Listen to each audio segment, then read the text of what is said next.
بسم اللہ الرحمن الرحیم الرحمن علم القرآن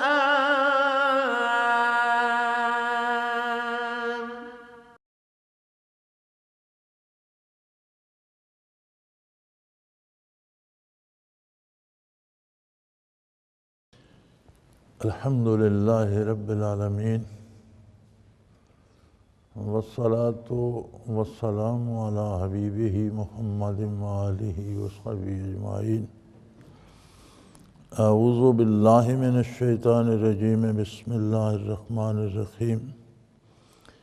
انما تنذر من اتبع الذکر وخشی الرحمن بالغیب فبشرہ بمغفرۃ واجر کریم۔ انا نحن نحیی الموتى ونکتب ما قدموا وآثارهم وکل شیء احصیناہ فی امام مبین۔ واضرب لهم مثلا اصحاب القریہ اذ جاءها المرسلون اذ ارسلنا الیہم اثنین فکذبوہما فعززنا بثالث فقالوا انا الیکم مرسلون۔ قالوا ما انتم الا بشر مثلنا وما انزل الرحمن من شيء ان انتم الا تكذبون۔ قالوا ربنا يعلم انا اليكم لمرسلون وما علينا الا البلاغ المبين۔ قالوا انا تطيرنا بكم لئن لم تنتهوا لنرجمنكم وليمسنكم منا عذاب أليم۔ قالوا طائركم معكم أئن ذكرتم بل أنتم قوم مسرفون۔ وجاء من أقصى المدينة رجل يسعى قال يا قوم اتبعوا المرسلين اتبعوا من لا يسألكم أجرا وهم مهتدون۔ اللهم سبحانك لا علم لنا إلا ما علمتنا إنك أنت العليم الحكيم۔ رب اشرح لي صدري ويسر لي أمري واحلل عقدة من لساني يفقهوا قولي رب زدني علما۔ مولاي صل وسلم دائما أبدا على حبيبك خير الخلق كلهم۔ انما تنذر من اتبع الذکر وخشی الرحمن بالغیب فبشرہ بمغفرۃ واجر کریم۔ دنیا میں ہمارا روزمرہ کا تجربہ ہے کہ کوئی آدمی خوش شکل ہو، وجیح ہو، معزز ہو، محترم ہو، عالم و فاضل ہو، جاننے والا ہو، اس کی آواز بھی اچھی ہو، الفاظ کی ادائیگی بھی خوبصورت ہو، بات بھی خوبصورت کرے، تو ایک مخلوق متاثر ہوتی ہے، کہنے والے کی بات کا عجیب اثر ہوتا ہے۔ ہم نے دیکھا ہے کچھ گانے بجانے والے لوگ ایک ایک مصرع پڑھتے ہیں تو ایک ایک مخلوق جھومتی رہتی ہے، حتیٰ کہ برسوں ہو گئے، لوگ مر گئے، خاک میں مل گئے، لیکن اب بھی لوگ ان کے وہ ریکارڈ اور ان کے گانے بجا بجا کر خوش ہوتے رہتے ہیں۔ بڑے بڑے شعلہ بیان مقرر ان کی تاریخ رہ جاتی ہے، مخلوق ان کی آواز سے متاثر ہو کر جان پر کھیل جاتی ہے۔ یہ جتنے بڑے بڑے انقلاب آئے، انقلابی لیڈروں کی تقریریں آج بھی سنیں تو کیا جذبے تھے کہ جنہوں نے ایک مخلوق کو کھڑا کر دیا اور حکومتوں کے تختے تک الٹ دیے، ملکوں کے نظام بدل دیے۔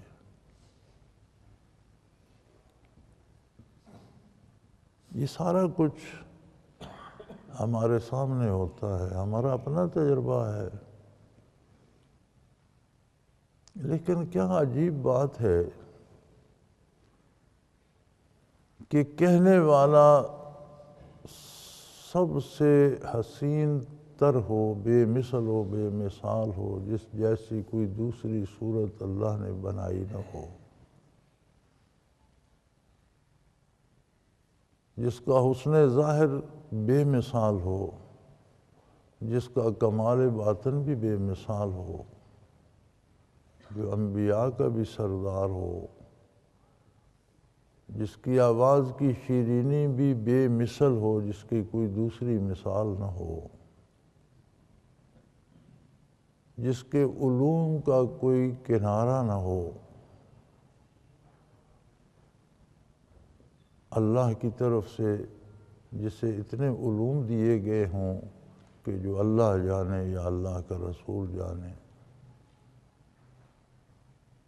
تمام ظاہری خوبیاں، تمام باطنی خوبیاں ہوں، پھر کلام ذات باری کا ہو، سنانے والی اللہ کی محبوب ہستی ہو،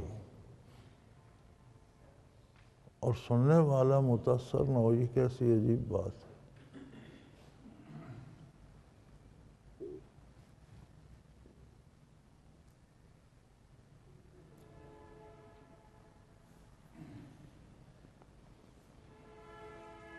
یہ ایک اللہ کریم کا نظام ہے۔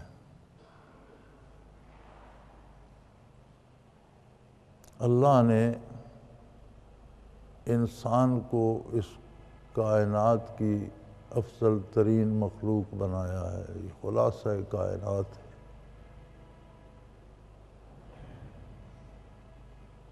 باقی ساری مخلوق جو پیدا فرمائی ہے زبوئے زمین پر، آسمانوں میں، یہ سب انسان کی بناوٹ، تعمیر و ترقی، حیات و موت، سب اس سلسلے میں سارے انسان سے متعلق ہیں، سب انسان کی خدمت میں لگی، روئے زمین کی ہر چیز انسان ہی کی خدمت کر رہی ہے۔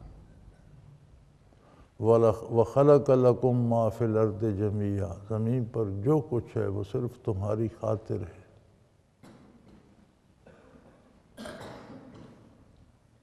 انسان کو شعور دیا، استعداد دی، اور ایک عجیب استعداد دی جو باقی کسی مخلوق کو نہیں دی، اور وہ ہے معرفت باری کی استعداد۔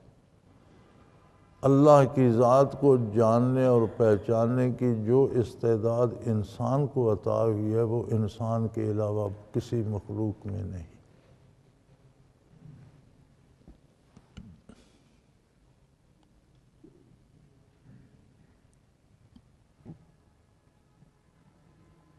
اب اسے اختیار دے دیا، ایک عجیب جوڑ لگایا کہ مادی اجزاء کو عالم امر کی روح سے جوڑ دیا۔ انسان کا وجود مادی ہے، اس کی روح امر ربی سے ہے۔ اب مادے کی خصوصیت یہ ہے کہ وہ مادی چیزوں کو دیکھتا بھی، جانتا بھی فوری طور پر ہے، کیونکہ دنیا میں مادی جسم مکلف بالذات ہے، روح اس کے تابع ہے۔ روح کو جو کچھ پہنچتا ہے جسم کی وساطت سے پہنچتا ہے۔ سو مادی چیزیں، مادی منافع، مادی سہولتیں، مادی لذتیں، یہ تو فوری اس کی دسترس میں آتی ہیں۔ روح کو حیات نصیب ہو، روح کی صحت درست ہو، اسے واقعی بھوک لگے، اسے واقعی نیند آئے، وہ واقعی جاگے، وہ ایک زندہ حقیقت ہو، تو پھر وہ اپنی خواہشات کا اظہار بھی کرے، چیزوں کو پسند بھی کرے، ناپسند بھی کرے۔ تو یہاں اللہ کریم نے یہ دونوں خصوصیات عطا فرما کر بندے کو اختیار دے دیا کہ چاہے تو اپنی روحانی حیات کے ساتھ زندہ رہے اور مجھ سے مزید انعام پائے، چاہے تو مادے میں کھو جائے۔ روح کی حیاتی عظمت باری کے ادراک اور ایمان سے ہوتی ہے، اور اس کی صحت اطاعت الہی سے ہے۔ نہیں کرنا چاہتا تو نہ کر کے بھی دیکھ لے، اس کے پاس اختیار ہے، اس کی روزی بند نہیں کی جائے گی، اس کی زندگی نہیں چھینی جائے گی، اس کو مہلت اور فرصت دی جائے گی، وقت مقرر پر سارے کام ہوں گے۔ اگر اس فرصت اور مہلت میں یہ واپس نہ آیا تو پھر اس نے اپنا جو راہ انتخاب کیا ہے اس کا انجام ہوگا۔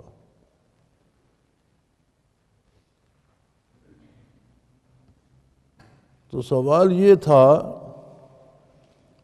کہ کلام اللہ کا ہو اور متکلم کا پرتو ذاتی ہوتا ہے اس کے کلام میں، جو بول رہا ہوتا ہے نا بندہ کا، بات کر رہا ہے، تو اس کی ذات کا ایک اثر اس کلام میں ہوتا ہے۔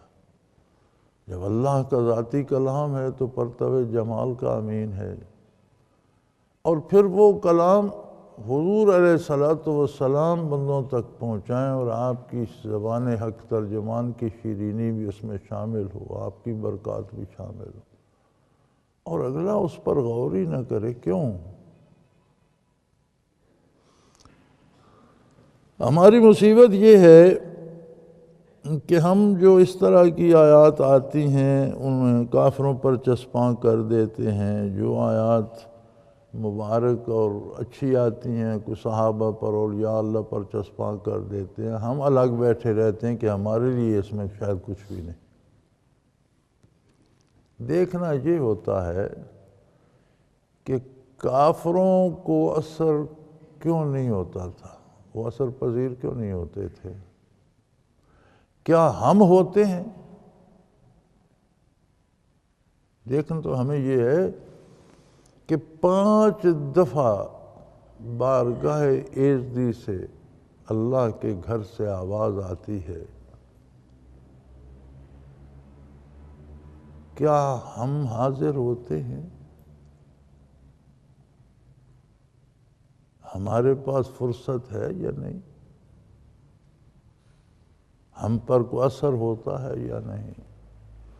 پوری زندگی کا نظام دیا ہے آقا نامدار صلی اللہ علیہ وسلم نے، حلال حرام جائز ناجائز تعلقات، ہر پوری زندگی کا۔ کیا ہم اس نظام کو اپنائے ہوئے ہیں؟ اگر نہیں تو ہم کس کی پیروی کر رہے ہیں؟ اللہ کو کفار کے قصے بیان کرنے سے کیا دلچسپی ہے؟ اس کی بارگاہ میں تو ان کی کوئی حیثیت ہی نہیں، تو پھر ان کے حالات کیوں بیان کی؟ اس لیے کیے جاتے ہیں کہ ہم اپنا اندازہ کر لیں کہ ہم اسلام میں ہیں، مسلمانوں کے ساتھ جا رہے ہیں، یا کہیں ہم نے کفار کی عادتیں تو نہیں اپنا لی۔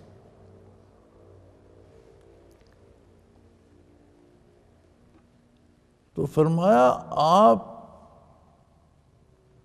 جو کچھ ارشاد فرماتے ہیں اور جن باتوں سے باخبر کرتے ہیں اور جو معرفت حق اور معرفت ذات عطا کرتے ہیں،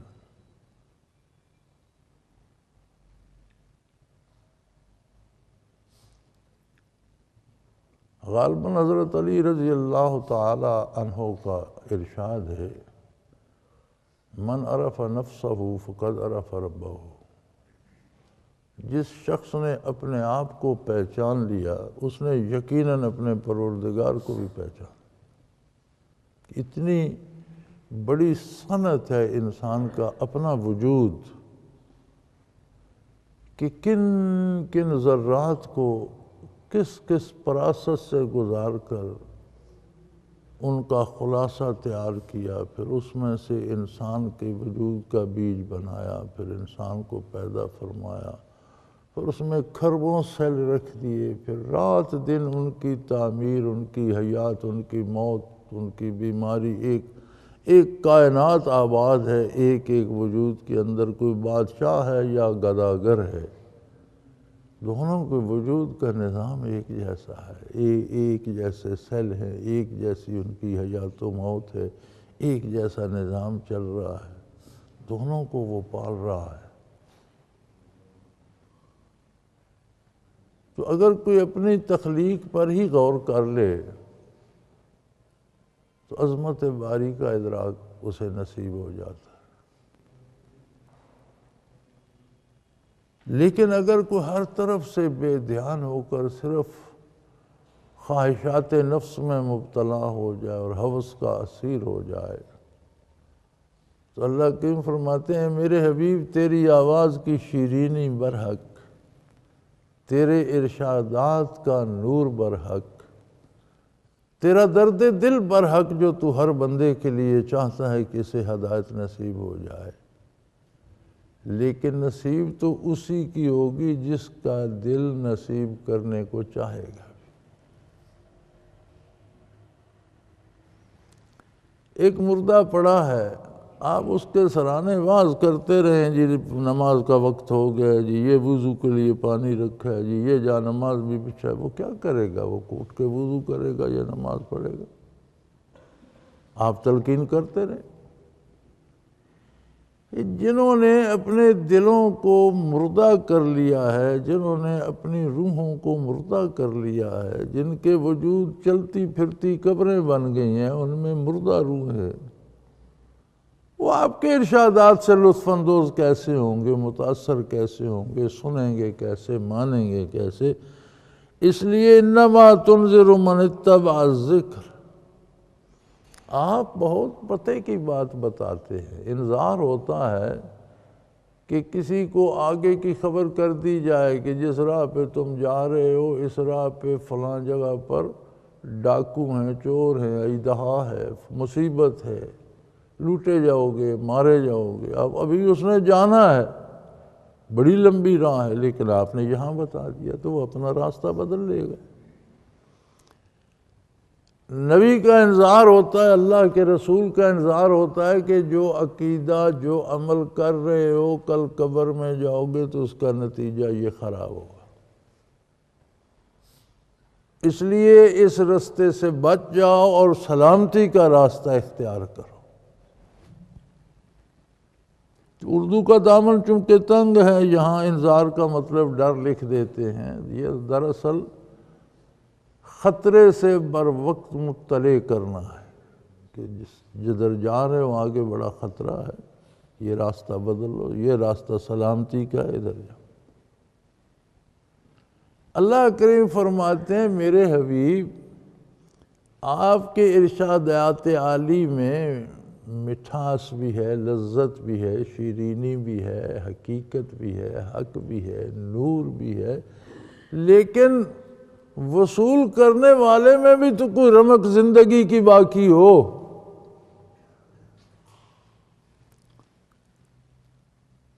انما تنذر من اتبع الذکر،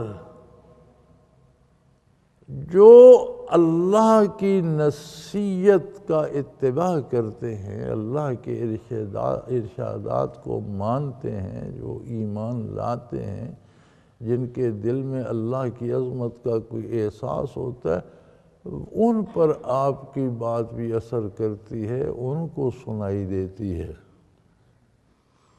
انہیں اس کا فائدہ حاصل ہوتا ہے اور نور علی نور ہو جاتا ہے۔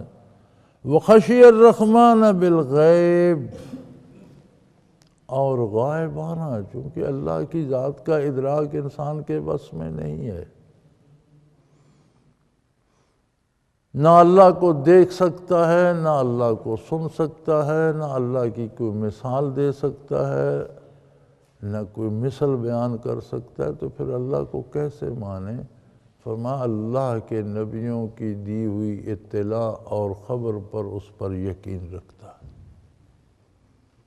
جو صفات انبیاء نے فرمائی ہیں ان کو دیکھ کر، کائنات کو دیکھ کر، مخلوق کو دیکھ کر خالق کی عظمت کا قائل ہو جاتا ہے۔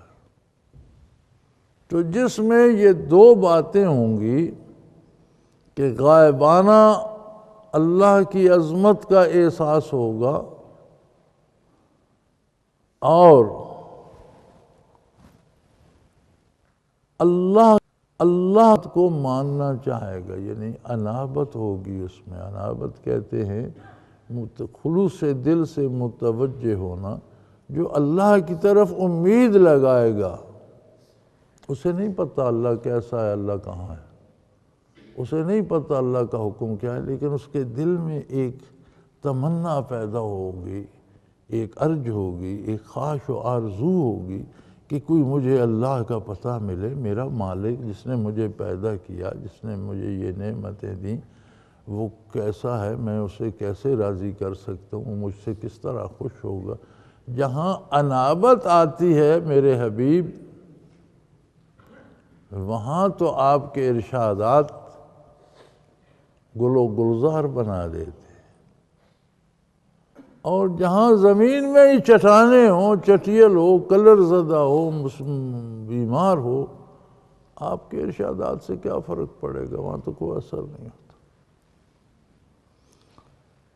انما تنذر من اتبع ذکر وخشی الرحمن بالغیب۔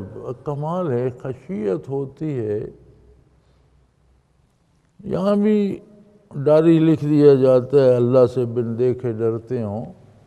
خشیت ایک عام ڈر نہیں ہوتا، خشیت کو کسی خطرے سے ڈر نہیں ہوتا، کسی مصیبت سے ڈر نہیں ہوتا، کوئی دشمن کا ڈر۔ خشیت ہوتی ہے رشتوں میں دراڑ آنے کا ڈر۔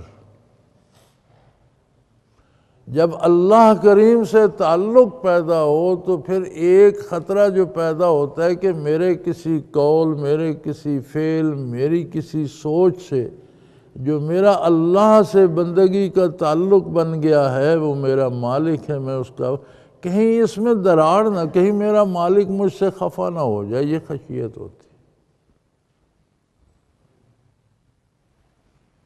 جب فرمایا خشی الرحمن، یہ ڈر اگر دشمنی کا، یہ مصیبت کا ہوتا تو آگے رحمان نہ آتا۔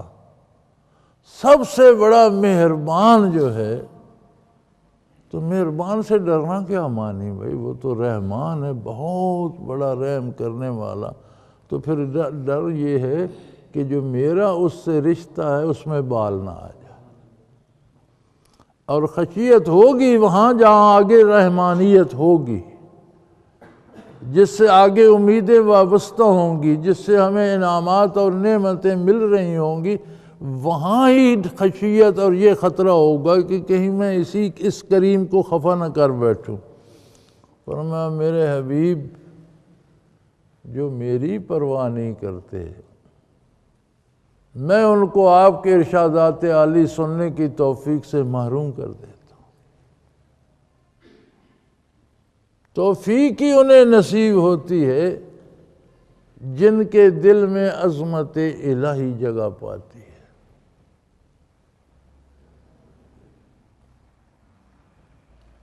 فَبَشِّرْهُ بِمَغْفِرَةٍ وَأَجْرٍ کریم، اور جو آپ کی بات سنے، آپ کی نصیحت حاصل کرے، جو آپ کا دامن تھام لے،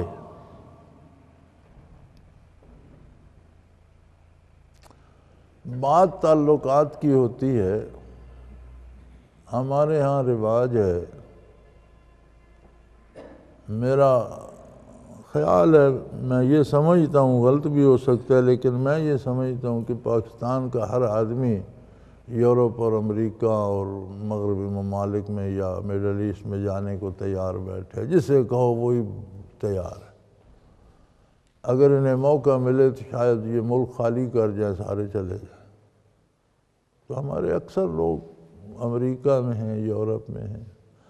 اب یہاں جن کا ان کے ساتھ تعلق ہے، وہ یہاں کوئی کام ہوتا ہے، کوئی کسی کی شادی کمی ہوتی ہے، کوئی الیکشن ووٹ، تو وہ کہتے ہیں یار اس سے پوچھ کر کریں گے، یہ نہ ہو کہ وہ خفا ہو جائے۔ بھئی وہ امریکہ میں بیٹھا ہے، تم نے یہاں ووٹ دینا ہے، وہ امریکہ میں بیٹھا ہے، شادی یہاں ہو رہی ہے، تم نے یہاں شرکت کرنی ہے، یہ جنازہ یہاں نہیں۔ بھئی اس سے بات کریں گے، اگر وہ کہے گا تو پھر وہ ناراض نہ ہو۔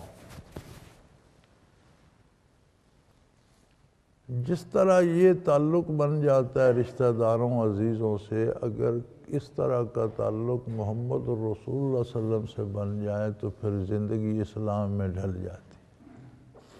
یہ بات مانو، ہاں ضرور مانیں گے اگر حضور اکرم صلی اللہ علیہ وسلم نے فرمایا۔ اگر حضور اس سے ماننے کا حکم دے دیں، ہاں بھئی یہ مشکل ہے کہ حضور خفا ہو جائیں اور میں آپ کی بات میں یہ نہیں ہو سکتا، یہ کام کرو، ضرور کریں گے۔ اگر حضور نے کرنے کا حکم دیا، حضور نے اس کی اجازت دی تو کریں گے۔ اگر اللہ کا نبی اجازت نہ دے تو بھئی آپ ناراض ہوتے ہو تو ہو جاؤ، میں نبی کریم کو ناراض نہیں کر سکتا۔ بھئی یہ انداز ہے زندگی گزارنے کا۔ تو فرمایا جو اس ڈھب پہ آ جائے، آپ کا دامن تھام لے، اور کام میں بھی، عقیدے میں، نظریے میں، روزمرہ کے امور میں اس بات کا احساس رکھے کہ ایسا کچھ نہ کہوں، ایسا کچھ نہ کروں جس سے میرے نبی خفا ہوں، فبشرہ بمغفرہ، اسے آپ بخشش کی بشارت دے دیجئے، میں نے اسے بخش، اور صرف بخشش کی نہیں، میں نے اسے بخش بھی، یعنی اس سے اگر کوئی کوتاہیاں بتقاضائے بشریت ہو گئی، کوئی کمی رہ گئی، کوئی قصور ہو گیا، وہ بھی بخش دیا۔ وَأَجْرٍ کریم، اور بے پناہ مزیدار انعامات کی بشارت دی۔ میں اسے وہ کچھ دوں گا جو وہ سوچ بھی نہیں سکتا۔ اب اللہ کا وعدہ بھی سامنے ہے، نبی کریم صلی اللہ علیہ وسلم کا کرم بھی سامنے ہے، راستہ بھی واضح ہے، انتخاب بندے پر آیا ہے، وہ کیا کرتا ہے۔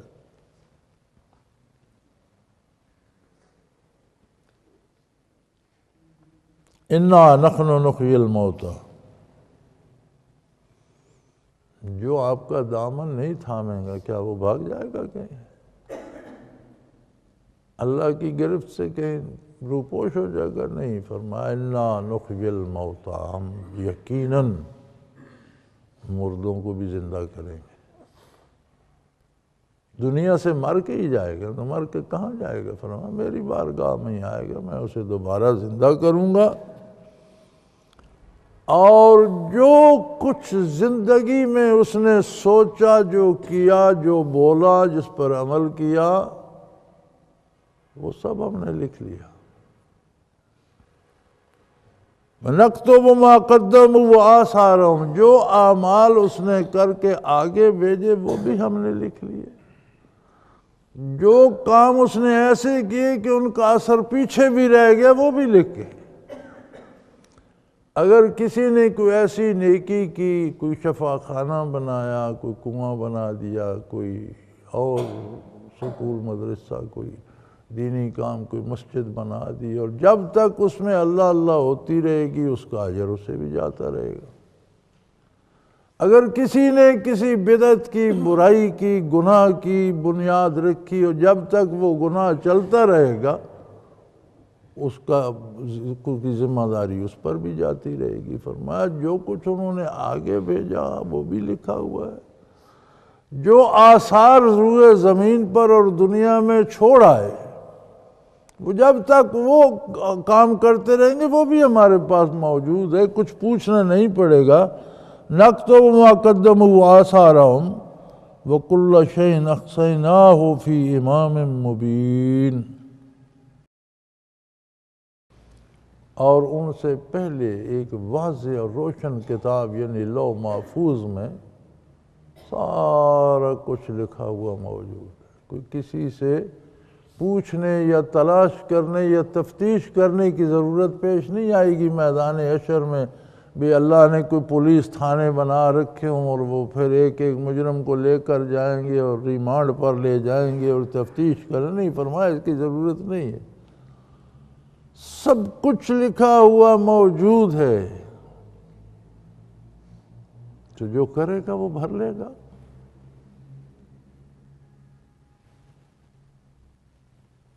یہ تو بڑا یار مشکل کام ہو گیا۔ تو زندگی ہے، دنیاوی مجبوریاں ہیں، خواہشات ہیں، آرزویں ہیں۔ اللہ کریم جل شانہ ہمارے علم، ہمارے ادراک، ہماری عقل سے بورال ورا ہے۔ فرمایا میں نے انسان کو اندھیروں میں نہیں چھوڑا، میں نے انسان کو بلانے کے لیے، دنیا کے لیے تمہیں کون بلاتا ہے؟ دنیا کا داعی تو شیطان ہے، پھر اس کے پیروکار ہیں، بدکار اور برے لوگ تمہیں گناہ کی طرف بلاتے ہیں۔ اطاعت الہی کو چھوڑ کر، اتباع رسالت کو چھوڑ کر محض دنیاوی لذات میں بلانے والے کون ہیں؟ چور، اچکے، بدماش، شرابی، زانی، فاسق، فاجر اور شیطان کے چیلے۔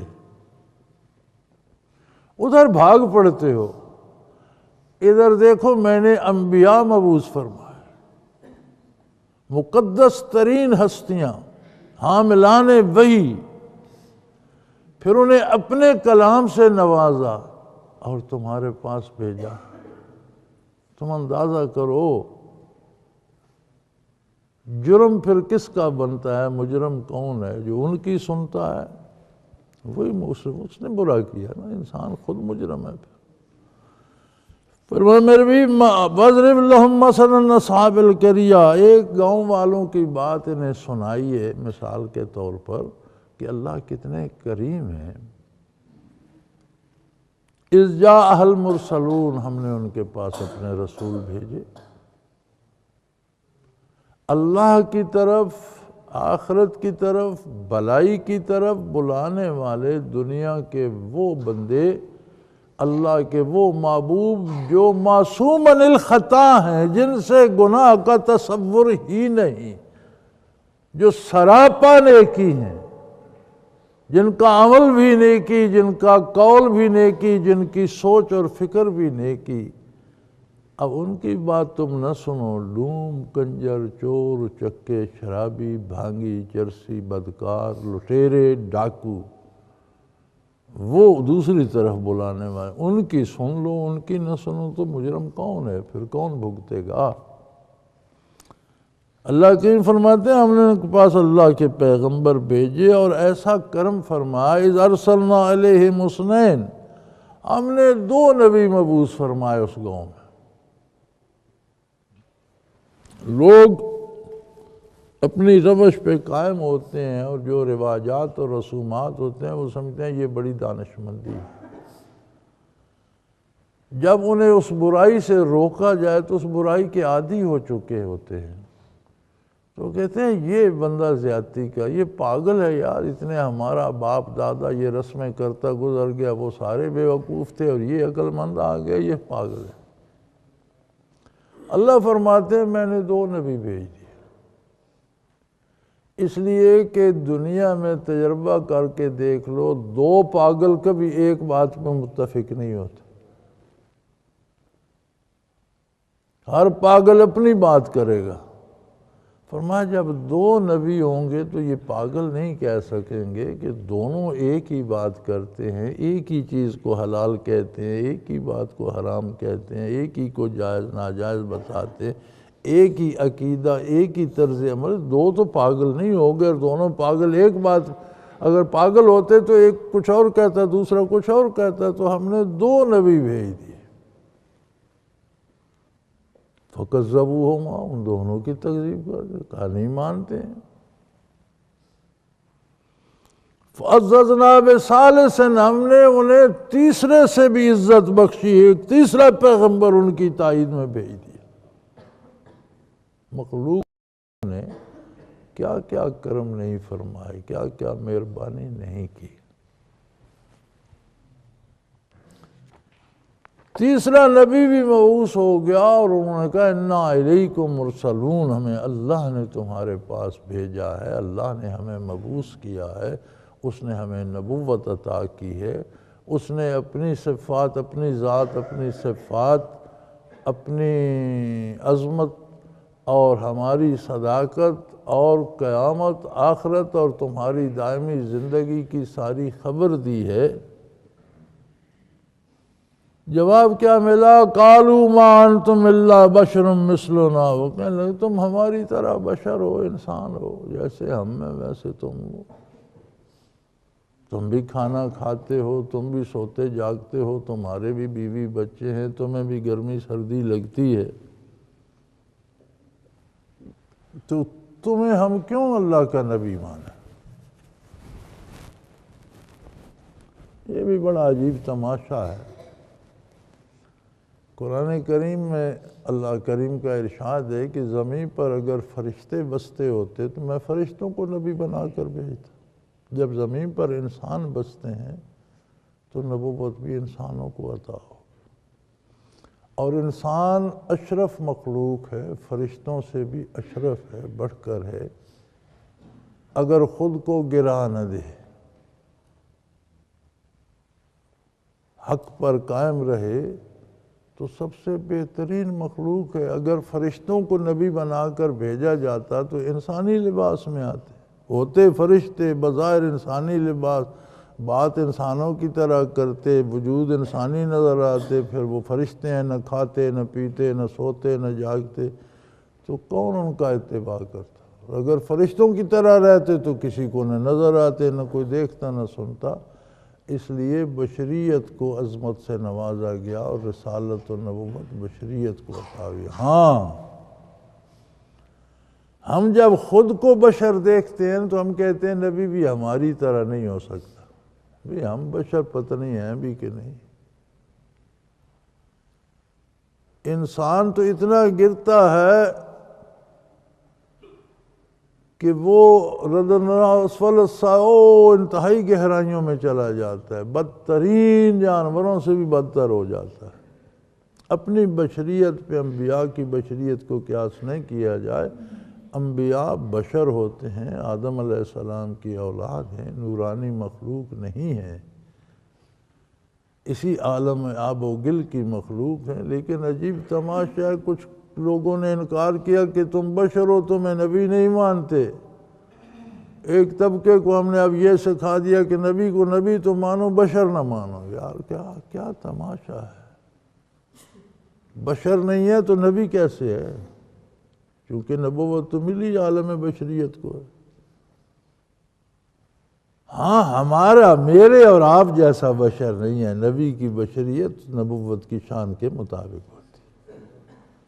انما انا بشر مثلکم یوحی الی، ہاں بے شک میں بشر تمہاری طرح ہوں، لیکن میری بشریت اتنی لطیف، اتنی منزہ، اتنی پاک ہے، یوحی الی، مجھ پر اللہ سے وحی آتی ہے۔ بشر تو تم بھی ہو، لیکن تم میں تو میری بات سمجھنے کی استعداد نہیں، جبکہ میں اللہ کا کلام سنتا۔ تو کفار نے کہا جی تم ہماری طرح ہی انسان ہو، بشر ہو۔ پھر اگلی بات کہ ما انزل الرحمن من شیء، کہنے لگے رحمان نے تو کوئی چیز اتاری ہی نہیں۔ اب دیکھو، نبوت کا انکار کر رہے ہیں، اللہ کو رحمان مان رہے ہیں، تو پھر وہ کافر کیوں ہے؟ انہیں مسلمان ہونا چاہیے نا۔ اللہ کو رحمان تو مان رہے ہیں۔ اللہ کو ماننا، ویسا ماننا جیسا اللہ کا نبی منواتا ہے، یہ اسلام ہے، اور اپنی پسند سے ماننا یہ کفر ہے، یہ اسلام نہیں ہے۔ ایک ہستی جو سب کی خالق ہو، یہ عقل کی مجبوری ہے کہ وہ مانے۔ جتنے بت پرست ہیں وہ بھی چھوٹے چھوٹے بت، پھر انہیں اس سے بڑا، پھر اس کو بنانے والا، آخر ایک ایسی ہستی ماننی پڑتی ہے جو خود سب کو بنانے والی ہے، کوئی اس کا بنانے والا نہیں۔ یہ مجبوری کا ماننا اور بات ہے، اور ویسا ماننا جیسا اللہ کا نبی منواتا ہے، یہ اسلام۔ اللہ کے ساتھ بھی ایمان وہ مقبول ہے، ورنہ یہ کافر جو انبیاء کا تو انکار کر رہے ہیں اور کہہ رہے ہیں ہماری طرح کہ انسان ہو، ہم تمہیں نبی نہیں مان، پھر کہنے لگے رحمان نے، اللہ کریم نے تو کچھ نہیں اتارا۔ یہ لوگ جھوٹ بول رہے ہیں۔ یعنی اپنا ایمان ثابت کر رہے ہیں کہ ہم اللہ کو تو مانتے ہیں، اللہ نے کچھ اتارا ہوتا تو وہ بات بھی ہم مان لیتے، یہ اللہ پر جھوٹ بول رہے ہیں، اللہ نے کچھ نہیں ہوتا۔ اس کا مطلب ہے کہ نبی کے علاوہ اپنی پسند سے ماننا ایمان نہیں ہے، یہ کافروں کا بھی عطیرہ ہے۔ اللہ کو ویسا ماننا جیسا اللہ کا نبی منواتا ہے، یہ ایمان ہے۔ انبیاء نے فرمایا قالوا ربنا یعلم، اللہ بہتر جانتا ہے، اللہ اس بات پہ گواہ ہے، اس نے ہمیں مبعوث فرمایا، انا الیکم لمرسلون، ہمیں یقیناً تمہاری طرف بھیجا ہے، اللہ کریم نے بھیجا ہے، ہمارا تم سے کوئی لین دین نہیں ہے، ہم تم سے کوئی معاوضہ نہیں چاہتے، ہمیں تم سے کچھ نہیں چاہیے، ہم تمہیں اللہ کا پیغام پہنچا رہے ہیں۔ وما علینا الا البلاغ المبین، اور ہماری ذمہ داری بھی بات پہنچانا ہے، بات منوانا ہماری ذمہ داری نہیں ہے کہ ہم کوئی ڈانگ سوٹا لے کر اور تم سے منوائیں اور تم سے اقرار، یہ ہمارا منصب ہے کہ اللہ کا پیغام تم لوگوں تک جیسا اللہ نے فرمایا منو ان، ایسا پورے کا پورا پہنچ جائے، یہ ہماری ذمہ داری ہے۔ تو وہ لوگ کہنے لگے قالوا انا تطیرنا بکم، بھئی ہمیں تو تمہاری منحوس کیفیتی نظر آئی اور تم میں نحوست نظر آئی، اچھے بھلے لوگ آباد تھے، بس رہے تھے، کوئی جھگڑا فساد نہیں تھا، سب بتوں کو سجدے کر لیتے تھے، سب کی حاجت براری ہو رہی تھی، تم نے آ کر ایک نیا عقیدہ، ایک نیا ایسا مشکل میں ڈال دیا، کوئی مومن ہو گئے، کوئی کافر ہو گئے، ایک الگ جھگڑا شروع ہو گیا، تو تمہارے آنے سے کوئی برکت تو نہیں ہوئی، ہمیں تو تمہاری نحوست محسوس ہو رہی ہے۔ اور یہ بڑی عجیب بات ہے کہ جب گناہ رچ بس جاتا ہے اور بدکاری عام ہو جاتی ہے تو پھر روکنے والے کو اگر کوئی اس کے خلاف بات کرے یا اسے روکنا چاہتے، کہتے ہیں یہ فساد کر رہا ہے۔ آج ہمارا معاشرہ بھی اسی جگہ پر پہنچ چکا ہے، بیویوں اور بیٹیوں کو ننگا نچاتے ہیں اور ان سے گانے راگ گانے سنتے ہیں۔ یہ جو چست لباس ہوتا ہے نا، جس میں وجود کا زیر و بم نظر آئے، اس کا پہننا نہ پہننا برابر ہوتا ہے۔ اور پھر آج کل تو انہیں پہنایا بھی اتنا جاتا ہے کہ سارا وجود اس سے ڈھکا بھی نہیں جاتا، بیشتر وجود ننگا ہوتا ہے، اور پہنا ہوا بھی ہو اور چست ہو تو وہ نہ پہننے کے برابر ہوتا ہے۔ اب اگر انہیں بھی کہا تو کہتے ہیں یار یہ جاہل لوگ ہیں، انہوں نے نیا فساد کھڑا کر دیا ہے، فنون لطیفہ کو تو یہ سمجھتے ہی نہیں۔ یار یہ کب سے تم نے برائی اور بے حیائی کا نام فن رکھ لیا ہے؟ برائی بھی کوئی فن ہے، بے حیائی بھی کوئی فن ہے،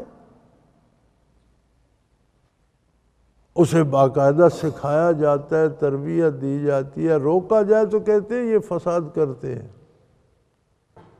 اور جب اس پر پھل پکتا ہے تو کہتے ہیں جی یہ بھی یہی کر رہے ہیں۔ بھی اگر تم بدکاری کا راستہ اختیار کرو گے، شرابیں پیو گے، بدکاری کرو گے، گانے گاؤ بجاؤ گے، تو اس پر پھل کیا لگے گا؟ یہی جو بھگت رہے ہو سارے، یہ جسے دہشت گردی کہتے ہو، یہ ان پودوں کا پھل ہے۔ جہاں بے حیائی ہوگی، جہاں گناہ ہوگا، جہاں برائی ہوگی، وہاں اس کے نتیجے میں یہ دہشت گردی بھی ہوگی۔ تاریخ انسانی کو دیکھ لو، آج نہیں، زمانہ جہالت میں بھی کیا یوں ہی لوگوں کو قتل و غارت ہوتی نہیں تھی؟ لوٹے نہیں جاتے تھے، مارے نہیں جاتے تھے؟ ویسٹ کو سارے کو دیکھ لو، ایسٹ کو دیکھ لو، دنیا ساری کو پھر کر تاریخ انسانی کو دیکھ لو، جہاں جہاں جب بے حیائی برائی بڑی، وہاں قتل و غارت ہوتی رہی۔ آج آ کر اگر ہم نے اسے بطور فن اپنا لیا ہے تو اس فن کا جو نتیجہ ہے، جو پھل اس پہ پکنا ہے، وہ تو پکے گا۔ دہشت گردی کو روکنا ہے تو بے حیائی کو روکو، ظلم کو روکو، ناانصافی کو روکو، معاشرے میں عدل لاؤ، دہشت گردی بھی ختم ہو جائے گی۔ آپ اس بوٹے کو، اس پودے کو سینچتے رہو اور کہتے رہو پھل نہ آئے، اس کی گوڈی کرتے رہو، اسے مزید کھاد ڈالتے رہو، اگر کوئی روکے تو کہو جی یہ فساد کرتے ہیں۔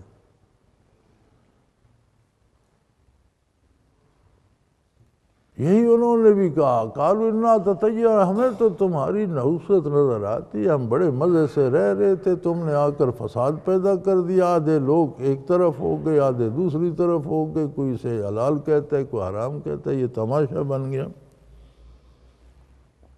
لَئِن لَّمْ تَنْتَهُوا لَنَرْجُمَنَّكُمْ وَلَيَمَسَّنَّكُم مِّنَّا عَذَابٌ أَلِيمٌ، اگر تم اپنی اس تبلیغ سے باز نہ آئے تو ہم تمہیں سنگسار کر دیں گے، پتھر مار مار کر قتل کر دیں گے، اور یوں ہی قتل بھی نہیں کریں گے، اس سے پہلے بہت تکلیفیں دیں گے، ایذا دیں گے، گرم لوہے سے داغیں گے، تپتی چٹانوں پر لٹائیں گے، تم پر بوجھ لا دیں گے، تمہیں ماریں گے، تمہیں زخم لگائیں گے، اور پھر سنگسار بھی کر دیں گے، ورنہ اس سے باز آ جاؤ۔ انبیاء نے فرمایا قالوا طائرکم معکم، تم بے وقوف ہو، ہمارے ساتھ نحوست نہیں، ہمارے ساتھ تو برکات الہی ہیں، اور وہی الہی ہے، ہدایت ہے، نور ہے، تمہاری نحوست تمہارے ساتھ۔ ذرا اپنے کردار کا جائزہ لو، وہ جب تم حرام کھاتے ہو، سود تمہاری معیشت ہے، بدکاری اور خرافات تمہارا فن ہے، اور اسے بطور فن انجوائے کرتے ہو، تو نحوست تو حرام کاری اور بدکاری سے پیدا ہوتی ہے، نحوست تو تمہارے ساتھ۔ طائرکم معکم، خلاف اسلام عقیدہ اور نظریہ، خلاف اسلام عمل، دونوں اپنی اپنی الگ نحوست اور سیاہی اور ظلمت رکھتے ہیں۔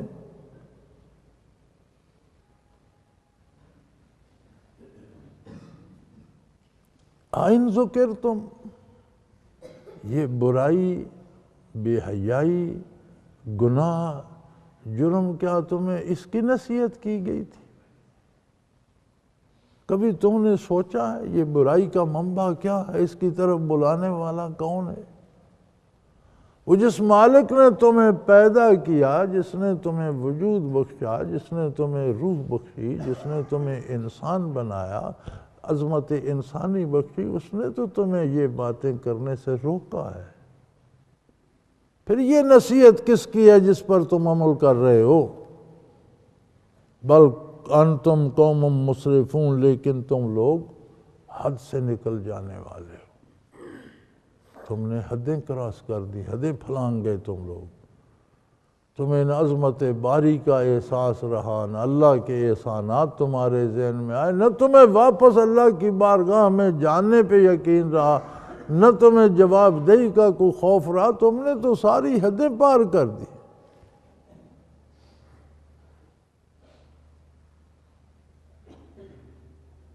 اللہ کے مقبول بندے بھی ہوتے ہیں،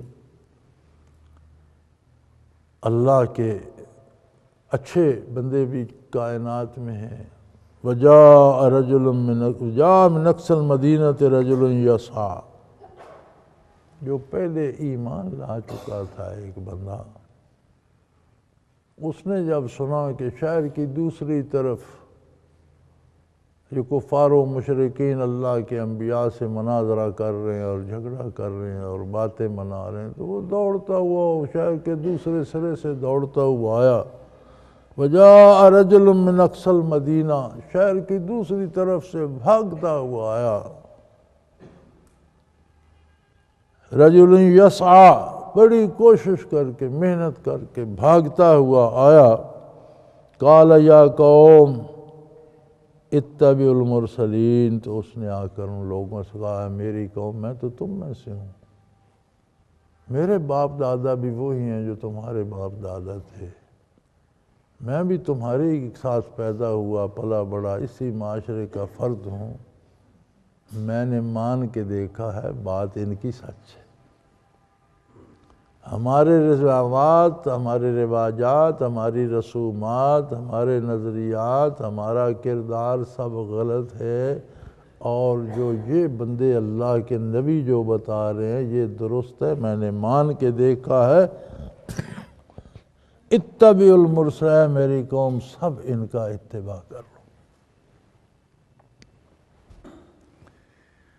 تمہیں خطرہ ہے کہ تم ان کی بات مانو گے تو تم ان کے پیروکار بن جاؤ گے، یہ رئیس بن جائیں گے، یہ تم سے حکومت لے لیں گے، یہ دولت لے لیں گے۔ فرمایا یہ اللہ کے نبی وہ مبلغ ہوتے ہیں جو معاوضہ نہیں چاہتے، یہ تم سے کچھ نہیں چاہتے، یہ کام کر رہے ہیں اللہ کا، ان کا اجر وہی انہیں دے گا، تم انہیں دے سکتے ہی نہیں۔ جتنا بڑا یہ کام کر رہے ہیں اس کی مزدوری دینا تمہارے بس میں نہیں ہے، تم دے بھی نہیں سکتے، یہ تم سے مانگ بھی نہیں رہے، انہیں تم سے کوئی توقع اور امید بھی نہیں۔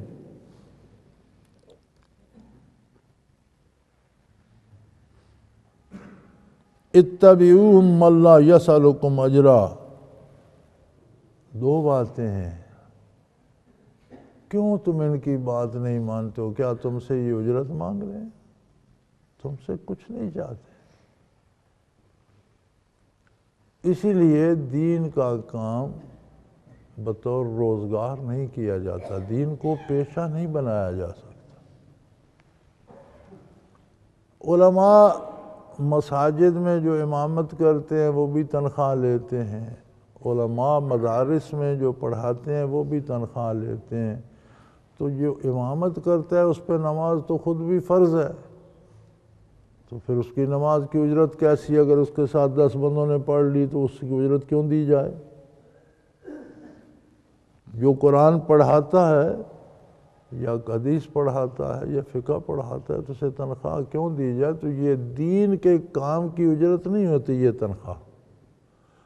یہ جو تنخواہ مدارس دیتے ہیں یا مساجد دیتی ہیں یہ ان کے وقت کی اجرت ہوتی ہے کہ وہ پابند ہوتے ہیں، کہیں اور جا کر روزی نہیں کما سکتے۔ اب ہمارے امام نے 5 نمازیں یہاں پڑھانی ہے تو وہ کہیں مزدوری کرنے کہاں جائے گا؟ مدرس نے مدرسے میں تعلیم دینی ہے تو وہ مزدوری کرنے جائے گا یا تعلیم دے گا؟ تو وہ جو ان کا وقت ہوتا ہے، فقہا فرماتے ہیں یہ دینی کام کی اجرت نہیں، یہ تنخواہ ان کے اس وقت کا معاوضہ ہے جو انہیں پابند کیا جاتا ہے۔ اور جو آدمی بیان کرنے جاتا ہے، میں جاتا ہوں، میں بیان کرتا ہوں، میں یہاں جمعہ پڑھا بیان کر، میں کہوں اب مجھے پیسے دو گے تو بیان کروں گا، تو یہ حرام ہے، یہ جائز نہیں ہے اور اس سے فائدہ بھی نہیں ہوتا۔ یہ جو بیان کرنے ہیں یہ اس کا اجر اللہ دے گا، اللہ کی بات پہنچانے کا اجر اللہ سے جسے توقع ہو وہ یہ کام کرے اور اللہ ہی سے امید رکھے۔ اور یہ جو آج کل ہو گئے نا، فلاں کو بلاؤ اور جہاز کا ٹکٹ بھی دو یا کار بھیجو اور 3 لاکھ روپیہ بھی دو، یہ اس سے آپ اس کے نتائج دیکھ لیں، اس سے کیا دین پھیلتا ہے؟ برائی پھیلتی ہے، بدعات پھیلتی ہیں، رسومات پھیلتی ہیں، رواجات پھیلتے ہیں، دین نہیں پھیلتا۔ تو اس نے کہا بھئی دیکھ لو میں تو تم میں سے ہوں، میں نے مان کے دیکھا ہے، بڑی مزیدار بات ہے، تم بھی مان لو یہ اللہ کے رسول ہیں اور تم سے چاہتے کچھ نہیں، بے غرض لوگ ہیں، تم سے انہیں کوئی طمع نہیں ہے، نہ تم سے حکومت چاہتے ہیں، نہ اقتدار چاہتے ہیں، نہ دولت چاہتے ہیں، نہ مال چاہتے ہیں، یہ تمہیں اللہ کے روبرو کھڑا کر تمہیں دینا چاہتے ہیں، لینا کچھ نہیں چاہتے۔ تم جن گمراہیوں میں، جن پستیوں میں، جن ذلتوں میں، جن دوریوں میں پڑے ہو، جن اندھیروں میں بھٹک رہے ہو، ان سے نکال کر تمہیں اللہ کے روبرو اس کی رحمت کے زیر سایہ کرنا چاہتے ہیں، تو ان کی بات کیوں نہیں سنتے ہو، کیوں نہیں مانتے ہو؟ پھر مزے کی بات یہ وَهُمْ مُهْتَدُونَ، یقینی طور پر یہ نبی جو ہے یہ ہدایت پر بھی ہیں، سچے راستے پر ہیں، حق پر بھی ہیں، نبی ہونا اس بات کی دلیل ہے کہ جو وہ فرماتا ہے وہ حق ہے، چونکہ وہ اپنی طرف سے کچھ نہیں کہتا۔ ما ینطق عن الہوی ان ہوا الا وحی یوحی، اللہ کا نبی وہی بات پہنچاتا ہے جو پہنچانے کا حکم اسے بارگاہ الوہیت سے ملتا ہے۔ تو بات بھی سچی کہہ رہے ہیں، خود ہدایت یافتہ بھی ہیں، سچے بھی ہیں، جانتے بھی ہیں، انہیں علم بھی ہے۔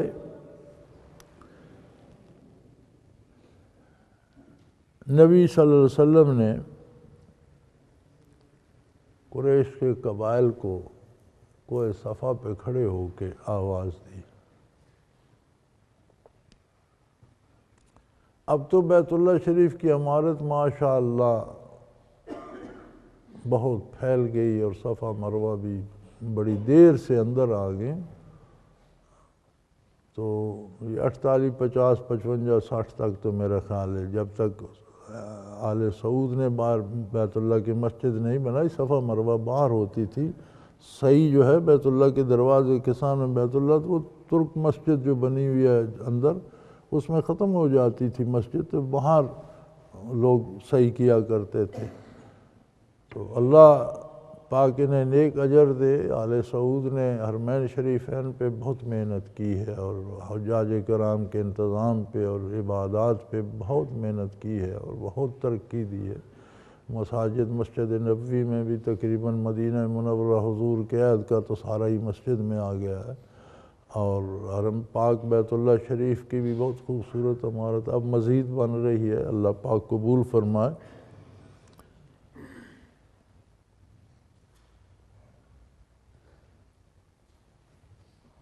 تو یہ جگہ کھلی ہوتی تھی، تو کوہ صفا پر حضور نے چڑھ کر مختلف قبائل کو آواز دی۔ تو قبائل کے چیدہ لوگ یا جنہیں نصیب تھا جمع ہونا شروع ہو گئے، تو نیچے مخلوق جمع ہو گئی، شہر کے باسی آ گئے۔ تو آپ چونکہ پہاڑ کے اوپر کھڑے تھے، جو بندہ اوپر کھڑا ہوتا ہے اس کے سامنے پہاڑ کا دوسرا رخ بھی ہوتا ہے، جو نیچے کھڑا ہے پہاڑ کے پیچھے کیا۔ تو آپ نے فرمایا کہ دیکھو تم مجھے کیسا سمجھتے ہو، میرے بارے تمہاری کیا رائے ہے؟ تو سب نے کہا جی آپ صادق اور امین ہیں، آپ سچے بھی ہیں، آپ امانت دار بھی ہیں۔ آپ نے فرمایا میں پہاڑ کی چوٹی پہ کھڑا ہوں، تم بھی میرے سامنے ہو اور پہاڑ کا دوسرا رخ بھی میرے سامنے ہے۔ اگر میں تمہیں کہوں کہ پہاڑ کے پیچھے ایک لشکر ہے جو تم پر حملہ کرنا چاہتا ہے، تو تم کیا؟ ہم آپ کی بات مانیں گے اور اس کا دفاع کی تیاری کر لیں گے۔ تو فرمایا اسی طرح دونوں عالم میرے سامنے ہیں، میں تمہیں اس عالم کی خبر دے رہا ہوں کہ جس راہ پہ تم جا رہے ہو یہ تباہی کا راستہ ہے۔ شرک کو چھوڑ دو، کفر کو چھوڑ دو، اللہ کو وحدہ لا شریک مانو، اس کے نبی کو مانو، آخرت پر ایمان لاؤ، تو دوسری طرف باغ و بہار بھی ہے، ورنہ آگے بہت خطرہ ہے۔ اسی پر ابو لہب نے کہا تھا نا کہ تبت یدا کا، آپ کے ہاتھ، یہ محاورہ تھا، کسی کو جھڑکنا ہوتا ہے تو کہتے تھے یا بھلا برا کہنے میں آپ کے ہاتھ ٹوٹ جائیں، جس کے جواب میں سورہ تبت نازل اللہ کریم تبت یدا ابی لہب، تب اللہ نے اضافہ کر دیا کہ صرف ہاتھ نہ ٹوٹیں، تباہ و برباد ہو جائے۔ تو اللہ کا نبی جو ہوتا ہے اس کے سامنے زندگی کے دونوں رخ ہوتے ہیں، دنیا بھی اور آخرت بھی۔ ہمیں دنیا کا رخ بھی صاف نظر نہیں آتا، ہم اندازے پہ کام کرتے ہیں، جیسے اندھیرے میں ٹامک ٹوئیاں ماری جاتی ہیں نا، ہم کرتے ہیں میں یہ غلہ خرید لوں، فائدہ ہوگا تو نقصان ہو جاتا ہے، پتہ ہوتا نقصان ہوگا تو کیوں خریدیں گے؟